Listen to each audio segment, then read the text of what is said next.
بسم اللہ الرحمن الرحیم، السلام علیکم۔ میں ہوں ڈاکٹر ثانیہ چودھری اور آپ دیکھ رہے ہیں یوٹیوب چینل۔ آج کے اسپیشل ولاگ میں ہم بات کریں گے 5th جنریشن وارفیئر کی اور پاکستان میں ہونے والے جو اس وقت حالات حاضرہ ہیں اور آئے دن کسی نہ کسی سیاسی حوالے سے یا انتظامی حوالے سے کوئی نہ کوئی اقدامات ہو رہے ہیں، کوئی نہ کوئی انسیڈنٹس ہو رہے ہیں، کوئی ایونٹس ہو رہے ہیں، ان سب پہ ہم نظر دوڑائیں گے اور ہم دیکھیں گے کہ یہ جو اس وقت ہو رہا ہے اس کو ہم کس طرح سے دیکھتے ہیں، اس کو ہم کیسے اینالائز کر سکتے ہیں اور کیا یہ 5th جنریشن وارفیئر کے کانسیپٹ کے اندر فٹ ہوتا ہے۔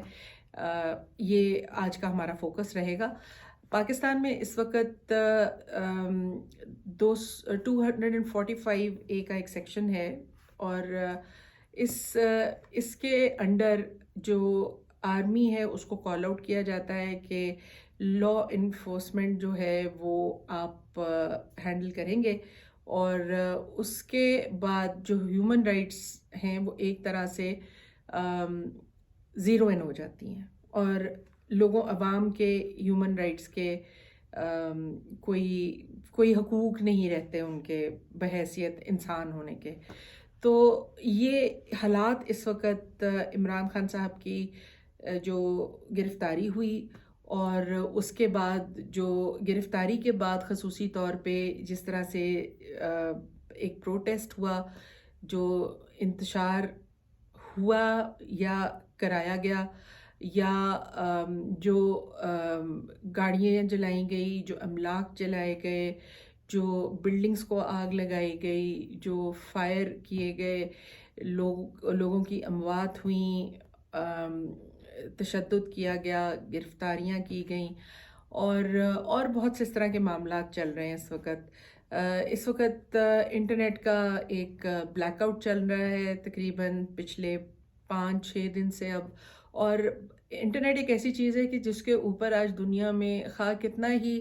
آپ ملک کو تھکا ہوا ملک کہیں یا ایک پستی میں گرا ہوا ملک کہیں، لیکن انٹرنیٹ وہاں پر ہوگا، اور جو بزنس ٹرانزیکشنز ہیں وہ آج معمول کے مطابق، ایون سو کہ پاکستان جیسے ملک میں آن لائن ٹرانزیکشنز ہوتی ہیں، آن لائن آرڈرز ہوتے ہیں، بزنس ڈیلز آن لائن ہو رہی ہیں، اسٹاک ایکسچینج آن لائن چل رہا ہے، اور بہت سے معاملات اس طرح کے ہیں۔ بچوں کی پڑھائی آن لائن ہو چکی ہوئی ہے، بچوں کے امتحانات آن لائن ہو چکے ہوئے ہیں، باہر سے لوگوں کے انٹرویوز آن لائن ہوتے ہیں جابس کے لیے، بہت سے لوگ پاکستان میں رہتے ہوئے بیرون ملک کام کرتے ہیں اور وہ سارا کام وہ آن لائن کی وجہ سے کر پاتے ہیں۔ اور کل ہی میری کسی سے بات ہو رہی تھی اور وہ یہ بتا رہے تھے کہ اب پاکستان کے لیے جب بھی باہر سے کوئی ان کے جو پورٹلز ہیں ان کے اوپر کوئی کام فلوٹ ہوتا ہے تو اس کے حوالے سے ایک یہ فلیگ کیا جا چکا ہے کہ بی ویئر کہ آپ پاکستان کے ساتھ اب کام کرنے جا رہے ہیں اور پاکستان کے حالات ایسے ہیں اور انٹرنیٹ کے حالات ایسے ہیں، اور آپ جب کام کا آرڈر وہاں دیں تو آپ یہ دیکھ لیں کہ وہاں کی صورتحال کی وجہ سے آپ کے کام کا حرج نہ ہو، یا آپ کو وقت سے کام نہ مل سکے، یا آپ کو کام ملے ہی نہ واپس جو آپ کسی کو بتا رہے ہیں کہ ہمارا یہ کام کرتے ہیں۔ ایک تو یہ اس کا پہلو ہے۔ یہ آپ کو سیناریو تھوڑا سا سمجھنا پڑے گا کہ ہمیں کہاں کہاں پر یہ اس کرنٹ جو ایک لا اینڈ آرڈر کی سچویشن چل رہی ہے، یا جو ایک سیاسی صورتحال چل رہی ہے، یا اس کو جو بھی آپ نام دینا چاہیں، اس کا ہمیں بیکلیش کہاں آنا ہے، اور اس کا ہمیں کہاں کہاں امپیکٹ پاکستان کو آئے گا، پاکستان کے عوام کو آئے گا، پاکستان کی اکانومی کو آئے گا، پاکستان کی ساکھ کو آئے گا، دنیا بھر میں رہنے والے اوورسیز پاکستانیز کو آئے گا، جب ان سے باہر رہتے ہوئے ہمارے اس ملک کے بارے میں کوئی نہ کوئی سوال کیا جائے گا۔ تو یہ بہت سی چیزیں ہیں جو ہمیں جن کو ہم اس حوالے سے دیکھ سکتے ہیں۔ اب 5th جنریشن وارفیئر کیا ہے؟ فرسٹ ورلڈ وار اور سیکنڈ ورلڈ وار جو تھیں وہ اس طرح کی جنگیں تھیں کہ ان میں آرمیز آمنے سامنے کھڑی ہوتی تھیں، یا 2 آرمیز آپس میں لڑ رہی ہوتی تھیں اور وہ فزیکل وار ہو رہی ہوتی تھی۔ اور جب آہستہ آہستہ یہ اس وارفیئر کے ساتھ جو ڈیولپمنٹ ہوئی وہ پھر ہائبرڈ وارفیئر کی ہوئی، اس میں انٹیل کا بہت رول آنا شروع ہو گیا. انٹیل بیسیکلی انٹیلیجنس یا انفارمیشن بیسڈ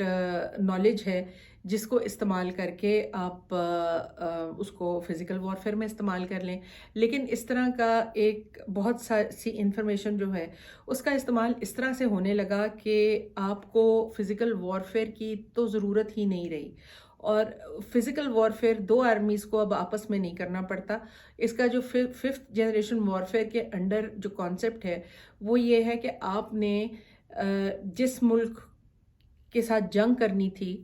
اس میں آپ نے اپنی آرمی نہیں بھیجی، لیکن آپ نے وہاں کے جو ایلیمنٹس اس طرح کے تھے جن کا کوئی ویک پوائنٹ تھا، چاہے وہ لالچ تھا، چاہے وہ ان کی کوئی کمزوری تھی جس کو آپ ایکسپلائٹ کر سکے، جس کی بیس پر ان کو بلیک میل کیا جا سکے، یا پھر ان کے کسی گریڈ کو یا لالچ کو آپ فیڈ کرتے رہیں اور ان کو جس چیز کی خواہش ہے آپ ان کو وہ دیتے رہیں اور ان سے آپ اپنے انٹرسٹ میں کام کراتے رہیں. یہ عموماً بیرونی ممالک اس طرح سے آپریٹ کرتے ہیں، اور بیرونی ممالک اس کے لیے اندر سے ہی، اس ملک کے اندر ہی سے ہی ساری اپنی ریسورس جو ہے وہ استعمال کرتے ہیں، اور وہی ان کی بیٹل گراؤنڈ ہے وہ ملک، اور وہ آپس میں اب لڑائی شروع ہو جاتی ہے ان کی. وہ لڑائی جو ہے وہ ان کو خواہ وہ بین الاقوامی سطح کے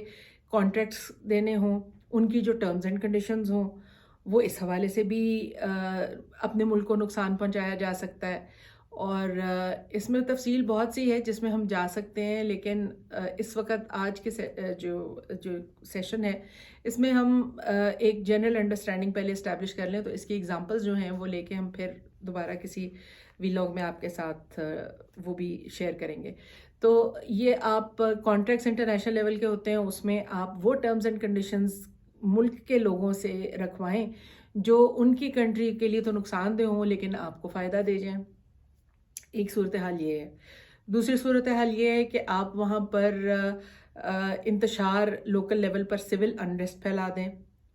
ایک صورتحال یہ ہے، جس طرح سے